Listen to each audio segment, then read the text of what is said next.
Hey, I'm Harry, and this is a video for anybody who is assigned the Odyssey in class, probably high school, college, graduate school, uh, and wants kind of a shortcut. I'm not saying you don't need to read the whole book, even though it is pretty long, but this should be an introduction for you so you know what to read for, or if you plan to skim. Or if you, after you've read the whole book, you need to kind of conceptualize it, think about what it's about, and write an essay about it. I'm making this video for you. Personally, I'm pretty obsessed with the Odyssey. I've read it a couple times, and I would recommend reading the whole thing, but I understand it can be difficult to get a grasp on. First of all, we have to remember that the Odyssey takes place in just a totally different kind of order of time. Today, the currency that we think of as we're trying to prove we're a good person has a lot to do with conflict resolution or um, charity, generosity, and making money in some kind of sterile, like, office environment.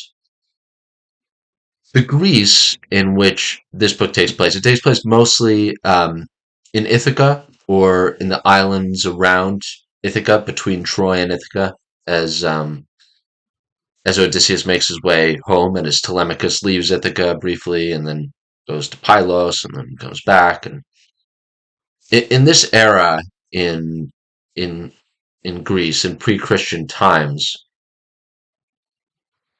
first of all, they brutally killed and sacrificed animals to the gods. They depended on animals for milk, cheese, and meat. So in some ways, they had a more brutal existence. But they were very generous, actually. To maintain a good reputation, if you were a servant or a king it doesn't matter what position you held. If you're living on the island of Crete, let's say, and a visitor, an esteemed visitor like Telemachus comes, you have to offer him food, wealth, armor, sword, drink, something to get him safely home even. You'll send out your men to help him build a boat. And if you think about why this is, it's because the Greeks believed, and Homer, as he's telling these stories, believed that the gods were constantly watching them, and the gods were even among them. And this happens many times throughout the story. If you've read it, you know Athena disguises herself as someone and goes around among the characters, giving Telemachus or Odysseus advice, or distracting or disturbing bad people so that they don't have the wherewithal to ruin the plans of the people she likes, which are basically Telemachus and Odysseus. The gods are constantly watching, and you need to be on your best behavior. Now, what was best behavior in those days? It was both being generous and deeply gracious, courteous, and moral. And it was also being as brutal as possible if need be, right? This was a much more kind of blood and soil time, that you were of this island and you were from this people. And if you didn't go to war, if you were a man, and defend that and make the other side spill blood, that was a moral failing, right? Saying, "Oh, I'm a peace snake," or "Oh, I don't," whatever. That was not acceptable in this period of time. So the whole moral order, which we see in the society in this book, is kind of different. And so that's definitely what this book is about to some degree. I'm sure you've all read the book, and at the end, Odysseus gets home to Ithaca. That happens almost 100 pages before the end, and it takes him a while. He's in disguise at first, and he reveals himself slowly to a couple of people, and then finally reveals himself to his wife, Penelope. And the reunion is not exactly a festival. It happens right after a brutal battle in which he spills the blood of dozens of suitors, these kind of young and middle-aged men from Ithaca and from the islands around, who have come to try to court his wife, Penelope. And if you think about it, this guy, Odysseus, the test set before him was whether he could be brutal enough to reclaim his home and to give his wife mental and physical peace once again, so nobody was bothering her anymore. And the test of that was whether he would brutally kill all these other people, right? What he did was moral, given the moral code which they lived by in those days, because his first attachment is to his wife. I mean, later on, we see this in Christianity. There's the Ordo Amoris, right, which is the order of loves, that you have the greatest responsibility and you should feel the most love to your family, your partner, your children, your parents. And then out from there, you can develop attachments as well, and you want to behave morally to people. But if they're threatening your family, who you have a deeper relationship with, you're justified in doing immoral things to them, in stealing from them, in shutting them out, not giving them shelter, and even killing them. And that's kind of what we see at the end of this story of Homer's The Odyssey. So that's one thing to keep in common. When we say Odysseus is a brave man, or a good man, or he's a valiant hero in this book, it's not because he's a smooth politician who talks his way out of every situation, because he avoids confrontation, because he invents some new technology that will allow him to rule the world. Um, it's because he's willing to be as brutal as possible to survive Poseidon, the god who has it out for him on the sea, and to kill his wife's suitors to bring her a better life because he has such a deep responsibility to her. So my advice, if you need to write an essay or give a talk in class about the Odyssey, is definitely to talk about what kind of a man Odysseus is expected to be, right? Because he is held up as a great man throughout this book. Everybody talks about how great, bold he was um, in the during the events of the Iliad and the Battle of Troy, and now how strong and steadfast he has been in maintaining hope, even when he's stranded on the island of Ogygia with Calypso, this nymph who has him captured there. He never gives up hope of making it back to his wife. His loyalty is always to her, even though there's this beautiful goddess or nymph right there on this island with him. So, what's expected of a man at that time is very different. What's expected of a woman is very different as well, actually. Um, Penelope is an interesting character, I've always thought. That on the one hand, she could be seen as kind of a passive character. She does pull off a really good trick by pretending to weave at the loom and then undoing her work every night, and so delay and make time for her husband to come back to her. And she's always loyal to her husband. She's always loyal to her women servants, people who care for her. So she's interesting. I've always found, this will be strange, but I've always found the most interesting character in the story to be Athena. And I would recommend writing an essay about her and using some of the following points about Athena to give you space and time to interrogate this really fascinating character. I mean, you could write a whole book about Athena's actions over the course of this story. Athena is the daughter of Zeus. She's a very powerful goddess, but not as far as brute force. She's nowhere near as powerful as Zeus or Poseidon, for example. She's very wise, gray-eyed Athena, and the animal she always carries around with her is an owl, famously. She has kind of a crush on Odysseus and also on Telemachus, his son. And what she asks of Telemachus and how she suggests things to him is interesting. She basically tells him that he has a responsibility to his father, and instead of encouraging him to go on and break things and demand answers and fight a war to reclaim his father, she kind of teaches him to be a man of politics and diplomacy. And she plants in his head all these ideas throughout the book about how to present himself as a humble boy who's could inherit someday the island of Ithaca, which his father was the most powerful man on for many years before he went off to war and then got lost. And so she sort of instructs Telemachus into how to behave in a way that gets others to like you so much that they reciprocate your generosity. And she guides him around to various islands, especially to King Nestor, Menelaus, and she kind of tells him what to do and how to handle these situations. And he's a brilliant kind of diplomat, right? Or an advisor to a diplomat, because Telemachus executes most of what she says and does. But she's always there whispering in his ear.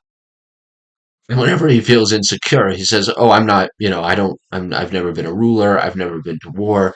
I pale in comparison to King Nestor." She always talks about his mission and how noble it is, so that he can kind of take this feeling of insecurity out of himself and think about how important it is that he complete his mission, and think any fair-minded and good, strong, moral person will respond to what I'm saying. They'll want to help me find my father, especially because my father was so well known for both being an incredible warrior, but also a great man who kept his word to everybody and befriended those who he came across. So Athena is almost like coach, a human kind of coach, but without the lessons, more with the coaxing, the suggestion, and building up the sense of purpose. Not building up self esteem and just mindlessly saying you're the best, you're the greatest, but building up a sense of purpose. So Athena, contrasted with somebody like Poseidon, is a great thing to write about when it comes to the Odyssey, right?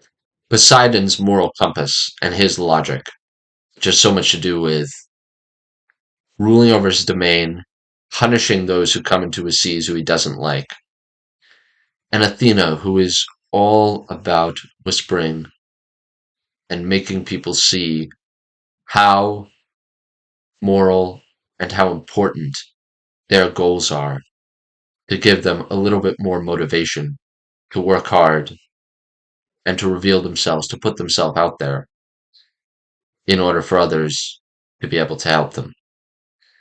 Um, Athena is a really fascinating character. She's a bit of a peacemaker at the end as well. And I would say she's the most interesting character in the Odyssey for me. Um, Another thing about this story is that there are swineherds, there are servants in this book, not really slaves in Ithaca, servants, so people who are far below the main characters in this drama, the Odysseus's and the Penelopes and the Telemachuses. And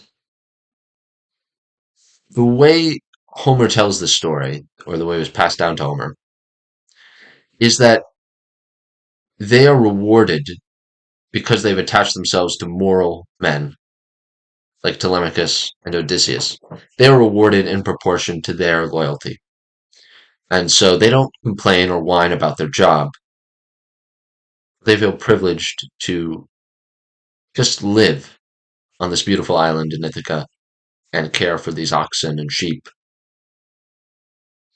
and be able to go into this tremendous castle and eat a meal once a day or every once in a while, multiple times a week. The whole moral code by which they live and the sense in which they get the reward of respect, and the reward of simply being around greatness. It's like some man who just played a very small part in building up, the Empire State Building or something, walking past it in New York City. He can't go in, he's not getting paid hundreds of thousands of dollars a year to work there, but he knows I was one of the links in the chain of this society that built this marvelous cultural achievement. This is incredible. The architecture, the civilization we built here. I'm part of that. You have an ownership of that. And that's kind of how the servants feel about the people who they serve. They truly love them, not only because they're generous, they're good people, and they thank them whenever they work for them. Telemachus and Penelope and Odysseus thank the servants typically, but also because they're building something special. This culture and civilization that is ancient Greece and this island, Ithaca, special. Just being there, looking at it, gives you that impression. So again, back to this older moral order and political and social order in which there are ideals. Not everybody's out for themselves in a gig economy or trying to make money, and everything's kind of flattened out, standardized. Corporations and schools and so on look the same so that they're inoffensive and accessible, and you can accommodate diverse people and so on. This is much more about building something that will last on this little island, Ithaca, in Greece. And the whole moral order of this story kind of revolves around that, that it is justified to kill dozens of people to preserve Ithaca, as Odysseus has known it, and to preserve the honor and life of his wife, Penelope. And it's worth it for servants to work endless hours just so that they can say, I'm a part of this civilization. And that's kind of one of the things about reading this book that takes you back. There's that joke that, like, oh, guys or, young boys or men or whatever think about the Roman Empire every day. Maybe I do. I'd say I think more about ancient Greece every day, right? Or maybe periods of the Enlightenment in Italy or Germany or whatever. Um, because, there is a lot of truth to the joke that we think about it often because it's a time when there is an ideal to which you are adding. Over the course of your lifetime, you see buildings, pieces of art, and ships built, and fortunes amassed, and busts and statues carved that are the peak that civilization has ever reached, right? I mean, it's just so inspiring, right? Not everything is instrumentalized that, oh, I'm doing this work to serve these other people in the most inoffensive and generic way possible. So it's easy for them to accept the way this education is happening or the way that this banking transaction is happening or whatever. We're doing this to add something because we're all part of civilization. We're all Greeks, and we want to help build up our civilization as high as it can be. And that's one of the reasons I return often to the Iliad and the Odyssey, is because they give us a glimpse into that moral order in which your responsibility is to your fellow people, and it is to beauty, to truth, and to work, right? And even if you're a servant, even if you don't have a great position within this hierarchy, you have a moral responsibility to them, and you're rewarded because you can look at the civilization around you and say, I'm part of this. I built this. There's a big part of the civilization that I built and maintained. That was me. You can say that. And that's just a different perspective on life than we have today. So that's the Odyssey. Um, this is the Fagles translation. Not actually my favorite. Probably Fitzgerald is better in my opinion. And I've been reading the Samuel Butler one for an audiobook because that's now in the public domain. It was translated like 100, more than 100 years ago, whereas Fitzgerald, Lattimore, and Fagles are much more recent. Do not buy the Emily Wilson one. It's bad. Um, I also recommend this graphic novel by Gareth Hines. Great illustrations.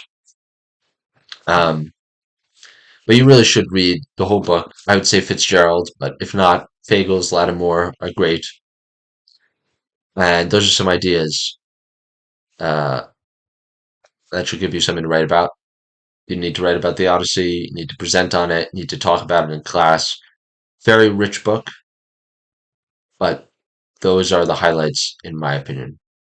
You can subscribe and like the video down below the video, and see you next time. Thanks for watching.